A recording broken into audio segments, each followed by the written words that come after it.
പാചകവാതക പ്രതിസന്ധിക്കിടെ വിതരണത്തിൽ നിയന്ത്രണങ്ങൾ കേന്ദ്ര സർക്കാർ കടുപ്പിക്കുന്നുവെന്ന് വാർത്ത വരുന്നു.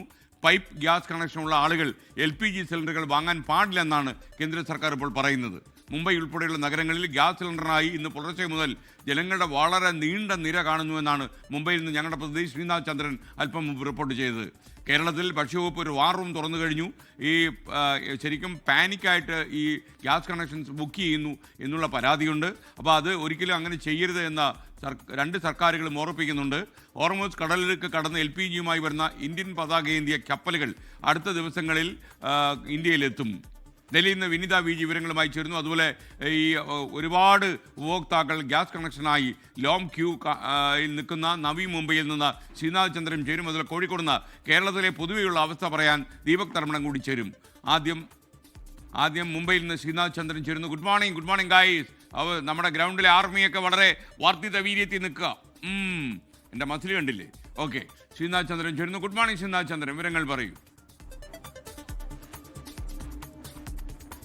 Very good morning. ഞാനിപ്പോൾ ഉള്ളത് നവി മുംബൈയിലെ സാൻപാഡ റെയിൽവേ സ്റ്റേഷന് തൊട്ടുപുറത്ത് ഉള്ള ഒരു ഇന്ത്യൻ ഓയിലിൻ്റെ ഗ്യാസ് ഏജൻസിക്ക് മുന്നിലാണ്. ഞാനിവിടെ വരുന്നത് പുലർച്ചെ 4 മണിയോടെയാണ്. എന്നാൽ ഞാൻ വരുന്നതിന് മുമ്പ് തന്നെ ഏതാണ്ട് 30-40 പേർ ഇവിടെ ക്യൂവിലുണ്ടായിരുന്നു. സ്ത്രീകളടക്കമുള്ളവരാണ് ഈ പുലർച്ചെ, അതായത് 2-3 മണിക്ക് ഗ്യാസ് കുറ്റിയുമായി, ഗ്യാസ് സിലിണ്ടറുമായി ഏജൻസിക്ക് മുന്നിൽ ഇങ്ങനെ ക്യൂ നിൽക്കുന്നത്. കഴിഞ്ഞ ദിവസങ്ങൾ കണ്ട കാഴ്ചയുടെ ഒരു തുടർച്ച തന്നെയാണ് ഈ ഗ്യാസ് ഏജൻസിക്ക് മുന്നിൽ നമുക്ക് കാണാൻ വേണ്ടി കഴിയുന്നത്.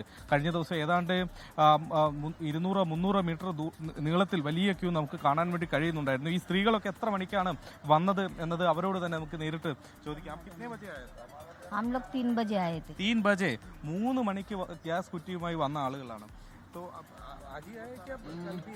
नहीं, कल आया था लेकिन लाइन दे के हम लोग रिटर्न गए.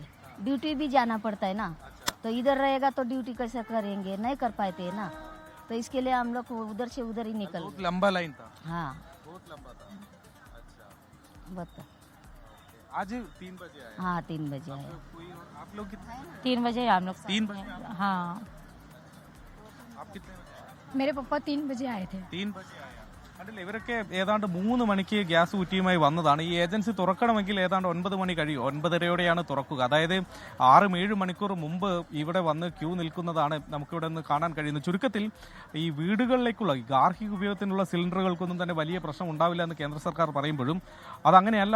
ചിലയിടങ്ങളിലെങ്കിലും വലിയ പ്രശ്നം ഈ ഘട്ടത്തിൽ രൂപപ്പെട്ടിട്ടുണ്ട് എന്നതാണ് മുംബൈ പോലെയുള്ള നഗരങ്ങളിൽ നിന്ന് നമുക്ക് റിപ്പോർട്ട് ചെയ്യാൻ കഴിയുന്നത്. നമ്മളെ നേർസാക്ഷ്യമാണ് നമുക്ക് മുന്നിലുണ്ട്.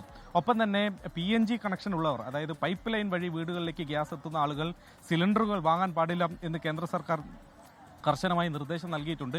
അങ്ങനെയുള്ള സിലിണ്ടറുകൾ പിടിച്ചെടുക്കണമെന്ന അടക്കമുള്ള നിർദ്ദേശങ്ങൾ നൽകിയിട്ടുണ്ട്.